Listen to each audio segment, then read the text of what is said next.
C കാറ്റ് എന്ന വിശ്വാസ പഠന ശിബിരത്തിലേക്ക് എല്ലാവരെയും സ്നേഹപൂർവ്വം സ്വാഗതം ചെയ്യുന്നു. പരിശുദ്ധ കത്തോലിക്ക സഭയുടെ മതബോധന ഗ്രന്ഥത്തെക്കുറിച്ചുള്ള ആധികാരികമായ ചർച്ചകൾക്കും സംശയ നിവാരണങ്ങൾക്കും നേതൃത്വം നൽകുന്നത് ഭാരത കത്തോലിക്ക മെത്രാൻ സമിതിയുടെ ദൈവശാസ്ത്ര കമ്മീഷൻ സെക്രട്ടറിയായ ബഹുമാനപ്പെട്ട ജോസഫ് പാംബ്ലാനി അച്ഛനാണ്. പാംബ്ലാനി അച്ഛ, സ്നേഹപൂർവ്വം സ്വാഗതം.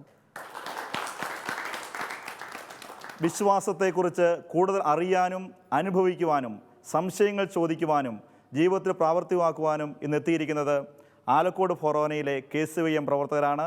നിങ്ങളെ സ്നേഹപൂർവ്വം സ്വാഗതം ചെയ്യുന്നു.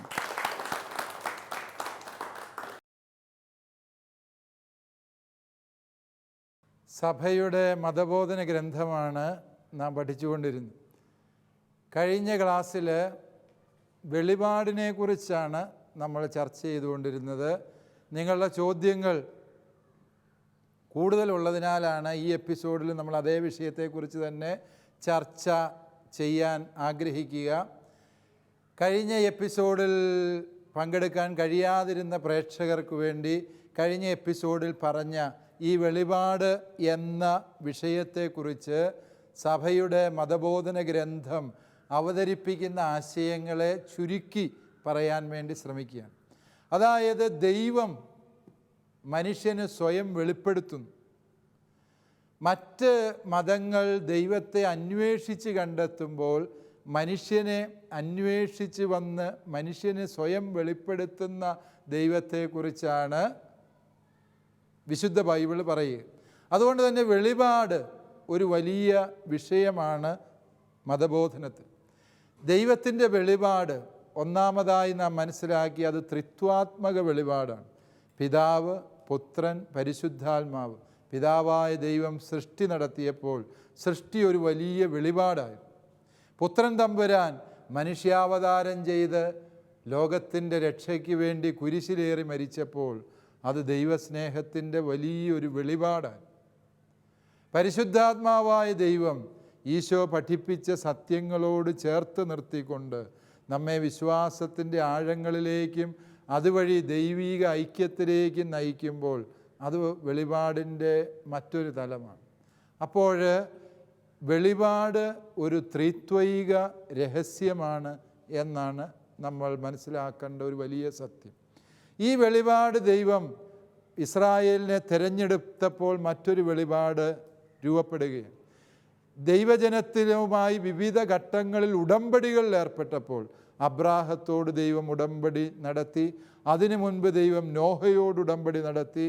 തുടർന്ന് സീനായി മലയിൽ വെച്ച് മോശയോട് ദൈവം ഉടമ്പടിയിൽ ഏർപ്പെട്ടു.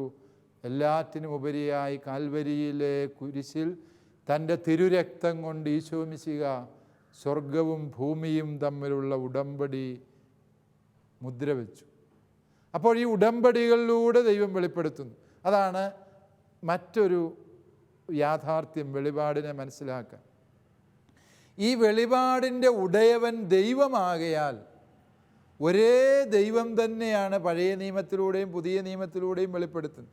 ചിലർ പറയാറുണ്ട്, പഴയ നിയമത്തിലെ ദൈവം ഭയങ്കര ക്രൂരനാണ്, ശത്രുക്കളെ സംഹരിക്കുന്നവനാണ്, ഇഷ്ടമില്ലാത്തൊരു കാര്യം വന്ന് അന്നേരെ പ്രതികാരം ചെയ്യുന്നവനാണ്, ദൈവത്തെ കണ്ടാ മരിച്ചു പോകും, അതല്ല എങ്കിൽ ദൈവത്തിൻ്റെ പേടകത്തെ തൊട്ടാൽ ആവിയാക്കി കളയും. ഇങ്ങനെ ദൈവത്തെ വളരെ കോപിഷ്ഠനായ ക്രൂരനായ ഒരു മുഖത്തോടെ പഴയ നിയമം വെളിപ്പെടുത്തി. പുതിയ നിയമത്തിൽ വന്നപ്പോൾ ദൈവം സ്നേഹപിതാവാണ്, കരുതലാണ്, കരുണയാണ്, കാവലാണ് എന്നൊക്കെ പറഞ്ഞ് പുതിയ നിയമം ദൈവത്തെ അവതരിപ്പിക്കുന്നു. ഇതെന്തൊരിടപാടാണ് എന്ന് ചോദിക്കുന്നവരുണ്ട്.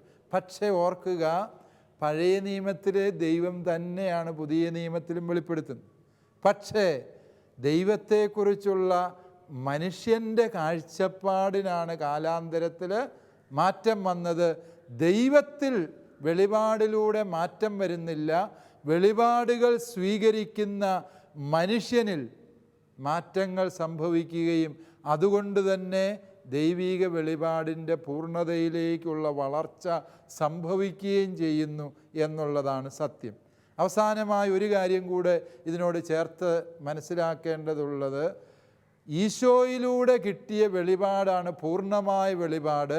അതുകൊണ്ട് പഴയ നിയമത്തിൽ ഒരു വെളിപാടിന് പൂർണ്ണതയില്ല എന്നുകൂടി നമ്മൾ ഓർക്കും. എന്ന് പറഞ്ഞാൽ പഴയ നിയമത്തിലെ ഒരു വെളിപാടിൽ പറഞ്ഞ കാര്യത്തിൻ്റെ ശരിയായ അർത്ഥം നമ്മൾ മനസ്സിലാക്കേണ്ടത് പുതിയ നിയമത്തിൽ ഈശോ പറഞ്ഞ വെളിപാടിൻ്റെ വെളിച്ചത്തിലാണ്. ഇപ്പോൾ ഉദാഹരണം പറഞ്ഞാൽ അബ്രാഹാം വേലക്കാരത്തിയുടെ അടുത്ത് പോയി സന്താനത്തെ ജനിപ്പിക്കുന്ന സംഭവം. ബൈബിളിൽ പറഞ്ഞിട്ടുണ്ട് വേലക്കാരത്തികളോട് മിസ്ബിഹേവ് ചെയ്യാം, അല്ലെങ്കിൽ അവരോട് എന്തെങ്കിലുമൊക്കെ പെരുമാറാം എന്ന് ബൈബിളിൽ പറഞ്ഞിട്ടുണ്ട് എന്നുള്ളതിന് തെളിവായി അബ്രാഹാം വേലക്കാരത്തിയുടെ അടുത്ത് പോയ സംഭവത്തെ എടുത്താൽ നമ്മൾ ബൈബിൾ അടിസ്ഥാനപ്പെടുത്തിയാണോ ജീവിക്കുന്നത്? അല്ല. അതേസമയം ആസക്തിയോടെ സ്ത്രീയെ നോക്കുന്ന ഏതൊരു പുരുഷനും അവളുമായി വ്യഭിചാരത്തിലാണ് ഏർപ്പെടുന്നത് എന്ന് നോട്ടത്തിൽ പോലും പരിശുദ്ധി വേണമെന്ന് പറഞ്ഞ പുതിയ നിയമത്തിലെ വെളിപാടിൻ്റെ വെളിച്ചത്തിൽ വേണം ധാർമ്മികതയെ നാം മനസ്സിലാക്കാൻ. അതുകൊണ്ട് പുതിയ നിയമ വെളിപാടിൻ്റെ വെളിച്ചത്തിൽ പഴയ നിയമം വായിക്കണം. പഴയ നിയമത്തിൻ്റെ വെളിച്ചത്തിൽ പുതിയ നിയമം വായിക്കുകയല്ല, പുതിയ നിയമത്തിൻ്റെ വെളിച്ചത്തിൽ പഴയ നിയമമാണ് വായിക്കേണ്ടത് എന്നുകൂടി ഈ വെളിപാടുമായി ബന്ധപ്പെട്ട് നാം മനസ്സിലാക്കണം. തീർച്ചയായും ഇവയൊക്കെയും യുവജനങ്ങളായ നിങ്ങളുടെ ഉള്ളിൽ ഒട്ടനവധി സംശയങ്ങൾ ഉണർത്താൻ പര്യാപ്തമായ വിഷയങ്ങളാണ് എന്നെനിക്കറിയാം. നിങ്ങൾക്ക് കഴിഞ്ഞ ക്ലാസ്സിൽ തന്നെ ഞാൻ മനസ്സിലാക്കി നിങ്ങൾക്ക് ഈ മേഖലയിൽ ഒത്തിരി ചോദ്യങ്ങൾ ചോദിക്കാൻ ശേഷിക്കുന്നുണ്ട് എന്ന്. ആ ചോദ്യങ്ങൾക്കുള്ള സമയം നഷ്ടപ്പെടാതിരിക്കാൻ വേണ്ടി ഞാൻ വിഷയാവതരണം ഹ്രസ്വമാക്കുകയാണ്. തീർച്ചയായും ഇനിയുള്ള അവസരം നിങ്ങളുടേതാണ്.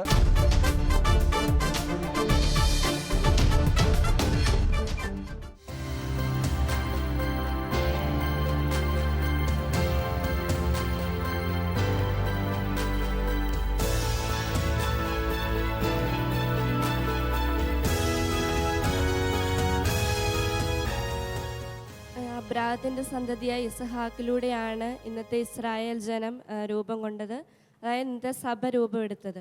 പക്ഷേ അബ്രാഹത്തിന് സാറായുടെ ദാസിയായ ഹാഗാറിൽ മറ്റൊരു പുത്രൻ കൂടി ജനിക്കുന്നുണ്ട്, ഇസ്മായിൽ. എന്തുകൊണ്ടാണ് ദൈവം അബ്രാഹത്തിൻ്റെ സന്തതികളെ 2 ഗോത്രങ്ങളായി തിരിച്ച് സഭയിലേക്ക് കൊണ്ടുവന്നത്? ഹരി ചോദിക്കുന്നത് പോലെ ദൈവിക മനസ്സിൽ ചില തിരിച്ചു വ്യത്യാസങ്ങൾ ഉണ്ടതായി ബൈബിൾ പറയുന്നത് പോലെ തോന്നുന്നു. യെസ്, തിരിച്ചു വ്യത്യാസം എന്ന രീതിയിൽ അതിനെ നമ്മൾ മനസ്സിലാക്കേണ്ടതില്ല. ദൈവത്തിൻ്റെ തെരഞ്ഞെടുപ്പിനാണ് ഇവിടെ പ്രാധാന്യം കൊടുക്കുക. ഇപ്പോൾ നമുക്കറിയാം, നമ്മുടെയൊക്കെ കുടുംബങ്ങളിൽ നിന്ന് ചിലർക്ക് ദൈവവിളി കിട്ടിയെന്ന് നമ്മൾ പറയും.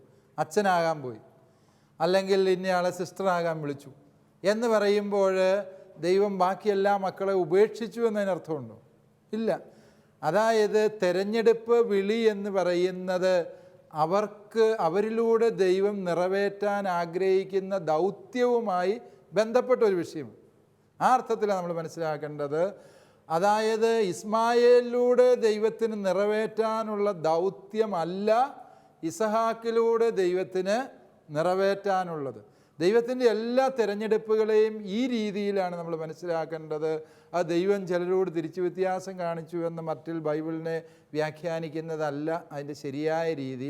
പലപ്പോഴും യുവജനങ്ങൾ ഇങ്ങനത്തെ സംശയങ്ങൾ ഉന്നയിക്കാറുണ്ട്. ഇത് തിരിച്ചു വ്യത്യാസമല്ലേ, ദൈവം കായേൻ്റെ ബലി സ്വീകരിച്ചില്ല, ആബേലിൻ്റെ സ്വീകരിച്ചു, ദൈവത്തിൻ്റെ മൊത്തം തിരിച്ചു വ്യത്യാസമെന്ന് പറയും. അബ്രാഹത്തിൻ്റെ 2 മക്കൾ ഇസ്മായേൽ, ഇസഹാക്ക്. ഇതിൽ ദൈവം തൻ്റെ വാഗ്ദാനപ്രകാരം ജനിപ്പിക്കാൻ ആഗ്രഹിച്ച മകൻ ആരാണ്? ഇസഹാക്കാണ്. പക്ഷേ ദൈവത്തിൻ്റെ വാഗ്ദാനത്തിൽ അവിശ്വാസം തോന്നിയ സാറ അബ്രാഹത്തെ പ്രേരിപ്പിച്ച് വേലക്കാരിയിൽ ഒരു സന്താനത്തെ ജനിപ്പിച്ചു. അതായത് ദൈവം വിഭാവനം ചെയ്ത പദ്ധതിക്ക് വെളിയിൽ അബ്രാഹം ജനിപ്പിച്ച സന്തതിയാണ് ആര്? ഇസ്മായേൽ. പക്ഷേ ജനിച്ച കുഞ്ഞ് ദൈവ പൈതൽ തന്നെയാണ്, ദൈവമകൻ തന്നെയാണ്. ആ കുഞ്ഞിനെക്കുറിച്ചും ദൈവത്തിനൊരു പദ്ധതിയുണ്ട്, ഇല്ലേ? ആ കുഞ്ഞിനെക്കുറിച്ചും ദൈവത്തിന് പദ്ധതിയുണ്ട്. ആ പദ്ധതി രക്ഷാകര പദ്ധതിക്ക് സമാന്തരമായ ഒരു പദ്ധതി പോലെ ദൈവം ആ കുഞ്ഞിനെയും വളർത്തിയെടുക്കുകയാണ്. അത് നമ്മൾക്ക് മനസ്സിലാകുന്ന എന്താ? ഇസ്രായേൽ ജനതയെക്കുറിച്ച് ദൈവത്തിനുള്ള ഒരു പദ്ധതി പോലെ തന്നെ ദൈവത്തിന് ഇസ്മായേലിൻ്റെ സന്തതികളെക്കുറിച്ചും പദ്ധതിയുണ്ട്. ബൈബിളിൽ അത് രേഖപ്പെടുത്തിയിട്ടില്ല എന്നേ ഉള്ളൂ. കാരണം ദൈവം എല്ലാവരുടെയും ദൈവമാണ് എന്നുള്ളതിൻ്റെ ഏറ്റവും സ്പഷ്ടമായ ദൃഷ്ടാന്തമായി ആ വചനഭാഗത്തെ നമുക്ക് വ്യാഖ്യാനിക്കാൻ സാധിക്കും. അതുകൊണ്ട് ദൈവം സർവ മനുഷ്യരുടെയും ദൈവമാണ് എന്ന വിശുദ്ധ ഗ്രന്ഥത്തിൻ്റെ ആശയത്തിൻ്റെ ഊന്നലായിട്ട് അതിനെ മനസ്സിലാക്കാം. ദൈവം എല്ലാം അറിയുന്നവനാണ്. അപ്പോൾ ദൈവം നമുക്ക് കൽപ്പനകൾ നൽകുമ്പോൾ ദൈവത്തിന് അറിയാമായിരുന്നു നമ്മളത് നിരസിക്കുമെന്ന്. പിന്നെ എന്തുകൊണ്ടാണ് ദൈവം ആ കൽപ്പനകൾ നമുക്ക് നൽകിയത്? ആഞ്ചുവലിൻ്റെ ചോദ്യം ഭയങ്കര താത്വികമായ ചോദ്യമാണ്. കാരണം ആ ചോദ്യത്തിൻ്റെ ഉത്തരം പറയാൻ സാക്ഷാൽ തോമസ് അക്വീനാസ് പുണ്യാളൻ സുമാ തിയോളജിക്കായിട്ട് ഒരു ഭാഗം മുഴുവനും നീക്കി വെച്ചിട്ടും അത് പൂർത്തീകരിക്കാൻ പറ്റിയിട്ടില്ല. അതുകൊണ്ട് എനിക്ക് തോന്നുന്നു എനിക്കതിന് പൂർണ്ണമായൊരു ഉത്തരം പറയാൻ പറ്റുമെന്ന് തോന്നുന്നില്ല.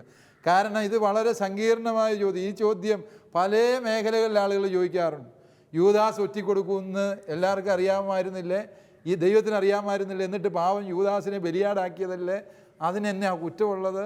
ഇങ്ങനെ മനുഷ്യൻ പാപം ചെയ്യുമെന്ന് ദൈവത്തിന് അറിയാവുന്നതല്ലേ? എന്നിട്ട് മനുഷ്യനെ തടയാഞ്ഞ് എന്തിയെ? ഇങ്ങനെ ഒത്തിരി ചോദ്യങ്ങൾ ഇതുമായി ബന്ധപ്പെട്ട ഒരു ചോദ്യം. ഇതൊരു വലിയ താത്വിക പ്രശ്നമാണ്. ദൈവം എല്ലാം മുൻകൂട്ടി അറിയുന്നു. ഇതാണ് താത്വിക പ്രശ്നത്തിൻ്റെ അടിസ്ഥാനം. ദൈവം എല്ലാം മുൻകൂട്ടി അറിയുന്നു, എന്നിട്ട് ഉത്തരവാദിത്വം മനുഷ്യൻ്റെ പടലേക്ക് വെച്ച് കേട്ടു. ദൈവം എന്തുകൊണ്ട് അത് തടയുന്നില്ല? ദൈവം എന്തുകൊണ്ട് അത് നേർരേഖയിലാക്കുന്നില്ല? ഇതാണ് ചോദ്യം, അല്ലേ? കൽപ്പന കൊടുത്തപ്പോഴും ദൈവത്തിന് അറിയാമായിരുന്നു ഇവൻ ഇത് ലംഘിക്കാൻ സാധ്യതയുണ്ട് എന്ന്. എന്നിട്ട് എന്താ കൊടുക്കാതിരുന്നാൽ പോരാഞ്ഞു? ഇതല്ലേ ചോദ്യം.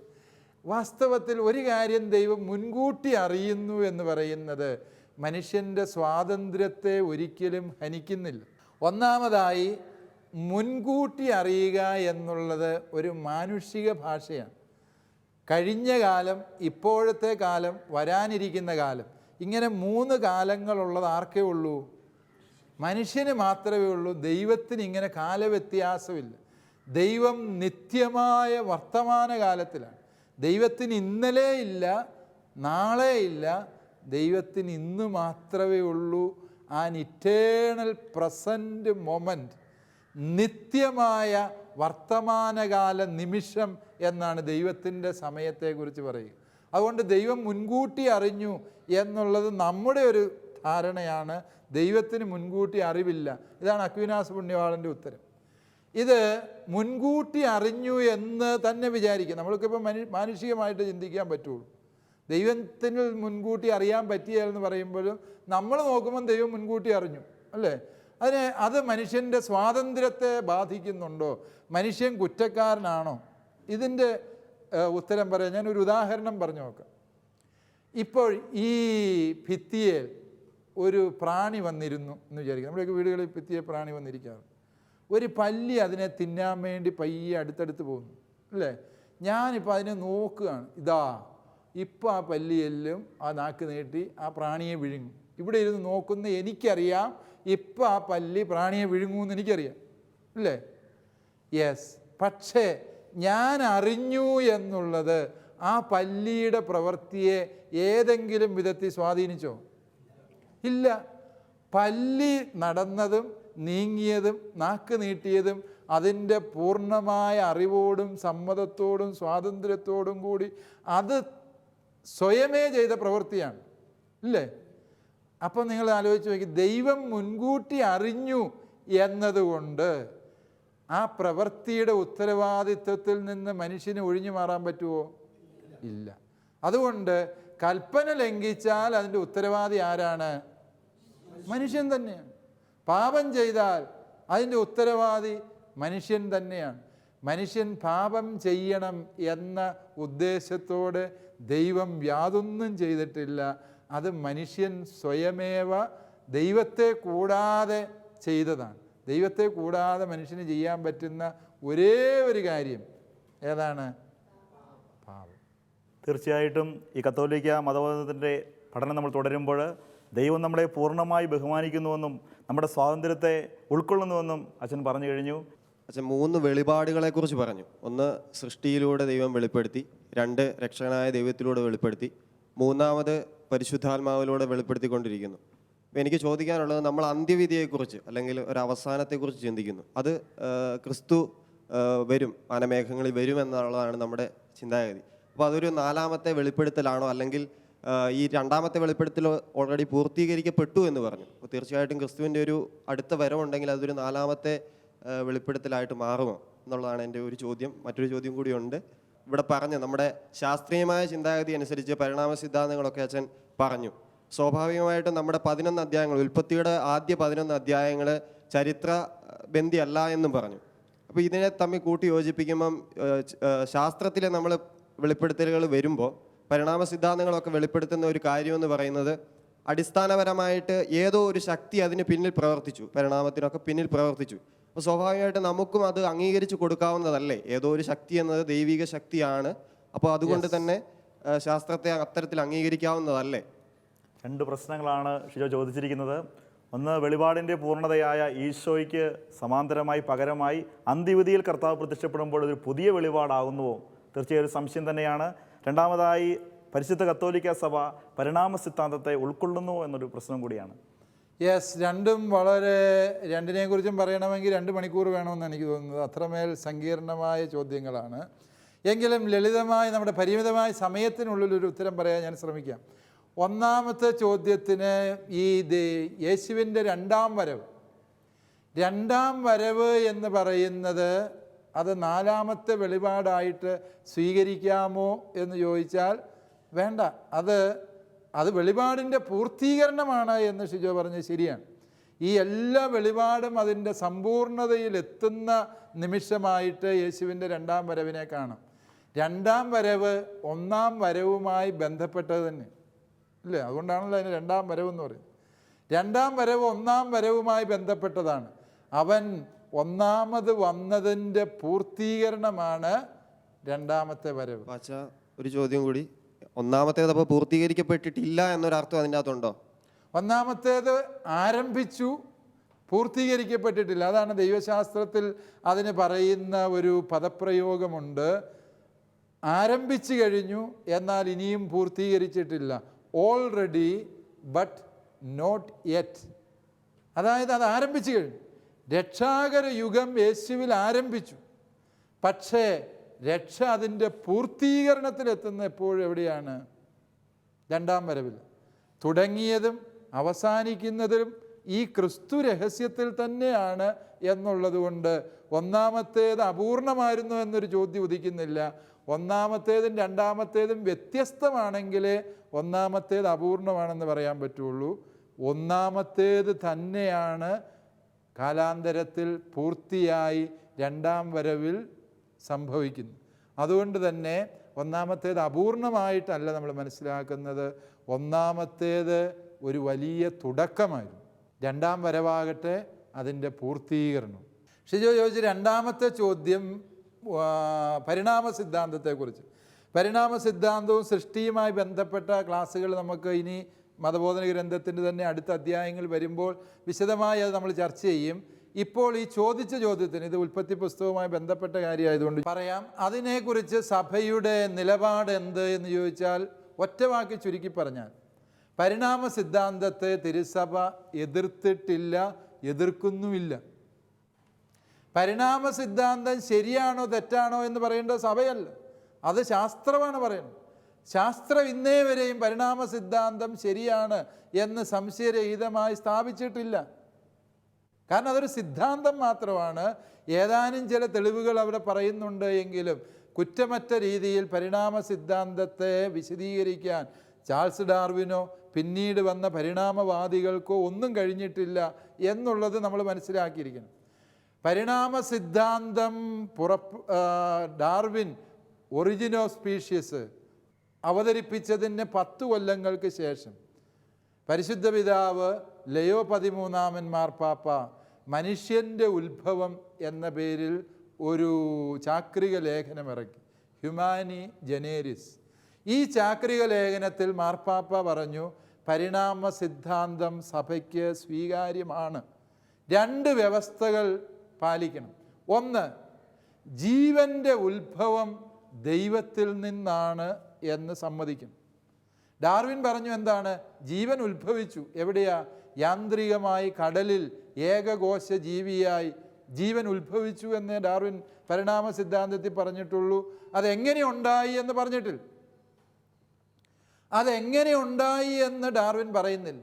അതിൻ്റെ അർത്ഥം എന്താണ്? പരിണാമ സിദ്ധാന്തത്തിൽ ഡാർവിന് വിശദീകരിക്കാൻ കഴിയാത്ത ഒരു കാര്യം മാർപ്പാപ്പ വിശദീകരിച്ചു.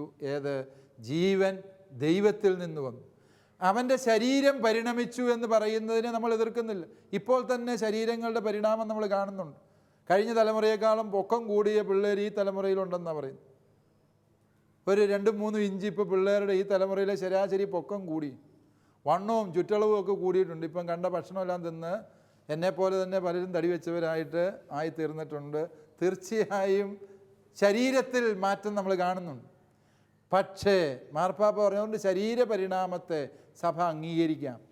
ഒരു കാര്യം, ആത്മാവ് അത് ദൈവത്താൽ നേരിട്ട് സൃഷ്ടിക്കപ്പെട്ടതും പരിണാമമൊന്നും കൂടാതെ മനുഷ്യ വ്യക്തിയിൽ ദൈവത്താൽ നിക്ഷേപിക്കപ്പെട്ടതുമാണ് എന്ന് അംഗീകരിക്കും. മനസ്സിലാവുന്നു? ഈ രണ്ട് വ്യവസ്ഥകൾ ആത്മാവിനെക്കുറിച്ച് ഡാർവിൻ ഒന്നും പറയുന്നില്ല. അതോടെ ചിന്തിക്കുക. അതുകൊണ്ട് ഡാർവിൻ്റെ പരിണാമ സിദ്ധാന്തത്തിൽ ഒന്നിനെയും വെട്ടിത്തിരുത്താനല്ല മാർപ്പാപ്പ പറയുക. അതിൽ ഈ രണ്ട് ഡാർവിന് വിശദീകരിക്കാൻ കഴിയാത്ത ഈ രണ്ട് സത്യങ്ങൾ അത് ദൈവത്തിൻ്റെ ഇടപെടലിലൂടെ സംഭവിച്ചു എന്ന് അംഗീകരിച്ചാൽ ഏതൊരു വിശ്വാസിക്കും പരിണാമ സിദ്ധാന്തത്തെ സ്വീകരിക്കാം എന്നാണ് സഭയുടെ നിലപാട്. പക്ഷേ പലരും സഭയും ശാസ്ത്രവും വിരുദ്ധ ധ്രുവങ്ങളിലാണ് എന്ന് സ്ഥാപിക്കാൻ, ഈ പരിണാമ സിദ്ധാന്തവും സഭയും തമ്മിൽ ആകെ പ്രശ്നത്തിലാണ് എന്ന് വരുത്തി തീർക്കാനുള്ള പല പ്രചാരണങ്ങളും നടക്കുന്നുണ്ട് എന്നുള്ള സത്യം, അതിൽ യുവജനങ്ങൾ വീഴരുത് എന്നാണ് എനിക്ക് പറയാനുള്ളത്. യെസ്. അതേപോലെ തന്നെ ഈ പ്രപഞ്ചത്തിൻ്റെ ഉൽപ്പത്തി കണ്ടുപിടിക്കാൻ വേണ്ടി ഒരു കണികാ പരീക്ഷണം നടത്തി. അതിനെ അന്ന് സഭ എതിർത്തായിട്ടെന്ന് ഞാൻ എവിടെ വായിച്ചിട്ടുണ്ടായിരുന്നു. അപ്പം അത് ഇതിൻ്റെ ഉൽപ്പത്തി കണ്ടുപിടിക്കുന്നുള്ളത് നമ്മൾ എല്ലാവരുടെയും കൂടെ ഒരു ആവശ്യമാണ്. അതിന് ഒത്തിരി പരീക്ഷണങ്ങൾ നടക്കുന്നുണ്ട്. പക്ഷെ അന്ന് സഭ അതിനെ എതിർത്തത് എന്തുകൊണ്ടാണ്? ഇത് പലപ്പോഴും യുവജനങ്ങളായി നിങ്ങളെ തെറ്റിദ്ധരിപ്പിക്കുന്നതാണ്. ഇത് ഇപ്പോഴും പൂർത്തീകരിക്കാത്ത, ഇപ്പോഴും നടന്നുകൊണ്ടിരിക്കുന്ന ഒരു പരീക്ഷണമാണ് സ്വിറ്റ്സർലൻഡിലെ ബാസലിലുള്ള ഈ കണികാ പരീക്ഷണം. കണികാ പരീക്ഷണത്തെ സഭ ഒരിക്കലും എതിർത്തിട്ടില്ല. സഭ എന്തിനാ അതിനെ എതിർക്കുന്നത്? അത് ശാസ്ത്രത്തിൻ്റെ ഒരു പരീക്ഷണം. പക്ഷേ സഭ ഒരു കാര്യം പറഞ്ഞു, എന്തെല്ലാം പരീക്ഷണം നടത്തിയാലും ദൈവം സൃഷ്ടിയുടെ പിന്നിലില്ല എന്ന് തെളിയിക്കാൻ ശാസ്ത്രത്തെ കൊണ്ട് പറ്റില്ല. അത് എതിർപ്പല്ല, അത് സഭയുടെ വിശ്വാസ സാക്ഷ്യപ്പെടുത്തലാണ്. സത്യമായും ഈ സൃഷ്ടപ്രപഞ്ചത്തിൻ്റെ ഉത്ഭവത്തിന് മുമ്പിൽ സൃഷ്ടാവായ ദൈവത്തിൻ്റെ കരങ്ങളുണ്ട്.